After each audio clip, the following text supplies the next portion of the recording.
लोग नखरे कर रहे थे, उसमें भी भाजपा के लोग, तो मैंने फोन करके कहा कि हरकत नहीं करना। कोविड की बीमारी सारी दुनिया में, मुसलमानों से समझाया, और शहर के बाहर एक गवर्नमेंट की जमीन थी, हमने वहां पर गवर्नमेंट से लेकर वहां पर उनकी तदफीन मुफ्त में कराने का इंतजाम किया। लोगों ने आकर, मुफ्ती इकराम ने आकर कहा कि ओवैसी साहब, कोविड का पेशेंट तो मर रहा है, मगर सरकार ये कह रही है कि उसकी तदफीन में कोई शामिल नहीं होगा, सिर्फ अस्पताल से जनाजे को लेकर जाएगा, लाश को लेकर जाएगा, और कब्रिस्तान में सिर्फ खानदान के 2 लोग खड़े होंगे। मैंने पूरे भारत में, आप पूछ लो, हैदराबाद में आकर मुफ्तियों से फतवा लिया, चाहे वो देवबंद के हो या बरेलवी के हो या जामे निजामिया के हो या अहले हदीस के हो या शिया हो, हम इन सबको बिठाकर मीटिंग किए।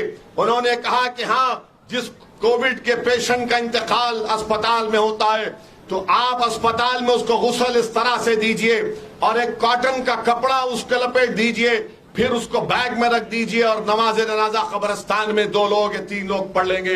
ये काम मजलिस करती है। हम कोई ऐसा इलेक्शन नहीं जीतते, ये हमारे काम करने का तरीका, ये हमारा जज्बा है। मेरे अजीज दोस्तों और बुजुर्गों, मेरी आपसे ही गुजारिश है कि राजस्थान में आप एक मर्तबा मजलिस इत्तेहादुल मुस्लिमीन को अपनी दुआओं से, अपनी सरपरस्ती से एक बार नवाज कर देखिए। जो काम हमने हैदराबाद में भी कर रहे हैं वो इंशाअल्लाह ताला हम राजस्थान में भी कर सकते, मगर कब करेंगे? जब आप एक सियासी ताकत बनेंगे, जब आपके विधायक जीत कर जाएंगे, जब आपका जिला परिषद में आपके लोग जीत कर जाएंगे। अगर आप ये समझेंगे कि नहीं नहीं, दिमाग में शक पैदा होगा, ने कैसे हम अपने विधायक को बना पाएंगे? याद रखिए, हमारे दिमागों की ट्रेनिंग इस तरह कर दी गई है कि जब बच्चा पैदा होता है मुसलमानों में तो घर के बड़े बुजुर्ग को बुलाकर कहते हैं कि इसके कान में अज़ान दे दो, और हमको क्या सिखाया गया कि अज़ान देने के बाद हमको बोल दिया गया कि अब जब ये 18 साल का होगा तो इसको कांग्रेस को वोट देना पड़ेगा। ये हमको बना दिया गया है, ये हमको सिखाया दिया गया है। हमारे दिमाग में ये लोग बोलते हैं कि वोटिंग मशीन में चिप में कुछ खराबी है। मैं कहता हूं हमारे दिमाग में बात डाल दी गई है कि बेटा तू 18 साल का होगा तो कांग्रेस को वोट देना।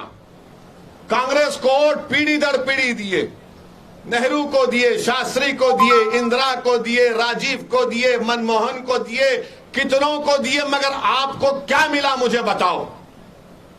ये मैं नहीं कह रहा हूं, राजस्थान सरकार के आदादो शुमार, उनके आंकड़े पुकार पुकार कर कह रहे हैं कि राजस्थान में मुसलमानों से नाइंसाफी हुई है। आप ही के इस विधानसभा में क्या यह बात सच नहीं है कि मुस्लिम बस्ती में एक ही स्कूल है 12वीं जमात का? है नहीं है, एक ही स्कूल है। भाई विधायक जी से पूछते कि भैया तुम्हारी सरकार, तुम्हारा मुख्यमंत्री, तुम ताकत में, प्रशासन तुम्हारा गुलाम, तुम एक 2 स्कूल तो खुलवा देते ताकि हमारे बच्चियां पढ़ती, हमारे बच्चे पढ़ते। वो नहीं करवा सकेंगे। इनको डर है कि मुसलमान जब पढ़ना शुरू कर देगा, जब वो पढ़ लेगा तो इनके सर पर बैठकर इनको हुक्म देगा, इसलिए नहीं पढ़वाना चाहते मुसलमानों को। 12वीं जमात का एक ही स्कूल इस विधानसभा में, अशोक गहलोत की सरकार, विधायक भी उनका, प्रशासन भी उनका। अच्छा, पीने का पानी हफ्ते में 1 मर्तबा कभी आ गया तो आ गया। अब ये पीने का पानी का इंतजाम भी आप नहीं कर सके। भ्रष्टाचार इतना, करप्शन इतना कि जिसको रेड हुई थी कि उसके पास से करप्शन में उसको पकड़ा गया, माशाअल्लाह दोबारा बैठा हुआ है। यानी अशोक गहलोत की सरकार को भ्रष्टाचारी चाहिए, क्योंकि अकेला नहीं खा रहा है, वो आपसे ले रहा है तो ऊपर तक सबको दे रहा है, सबको दे रहा है। इस पर ताली मारिए।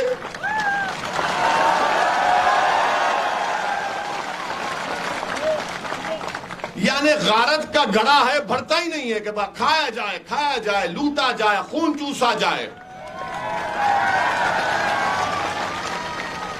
अब आप देख लीजिए, फिर यहां पर 12वीं जमात के बाद हमारी बच्चियों को बताया गया मुझे कि इनको सिद्धनगढ़ और दिदवान जाना पड़ता है प्राइवेट कॉलेज में।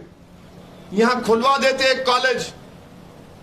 मैंने अपने एमपी फंड से एक इलाका है गोलकुंडा, कभी हैदराबाद आए तो जाना वहां पर आप। मैंने अपने एमपी फंड से 11 करोड़ की बच्चियों की जूनियर कॉलेज और डिग्री कॉलेज की बिल्डिंग बनवाई। अपने एमपी फंड से बनाया हूं मैं, किसी के लिया नहीं हूं किसी से।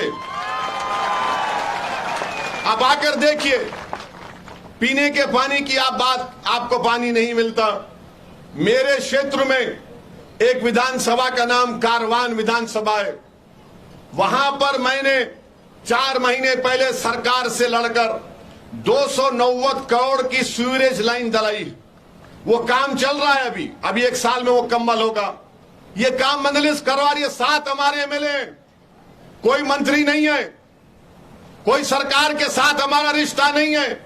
वो अच्छा काम करे तो उनकी तारीफ करते, बुरा काम करे तो उन पर तनकीद करते हैं। आपके पास एक ही स्कूल है यहां पर। मैं आपको बता रहा हूं तेलंगाना में हमने सरकार से क्या काम करवाया। हमने सरकार के पास आज से 6 साल पहले जाकर हमारे प्रदेश के मुख्यमंत्री चंद्रशेखर राव हमसे मिले। बोले, उन्हें उससे पूछा मुझसे और हमारे भाई अकबर से कि बताओ क्या करना है मुसलमानों के लिए। तो हमने कहा पहला काम तालीम का करिए, स्कूल खोलिए। 3-4 मीटिंग हुई उनके साथ, और मीटिंग होने के बाद ये मैं जो कुछ कह रहा हूं आकर आपको देखेंगे आप इंशाल्लाह कभी हैदराबाद आए तो। आज हैदराबाद पूरे तेलंगाना में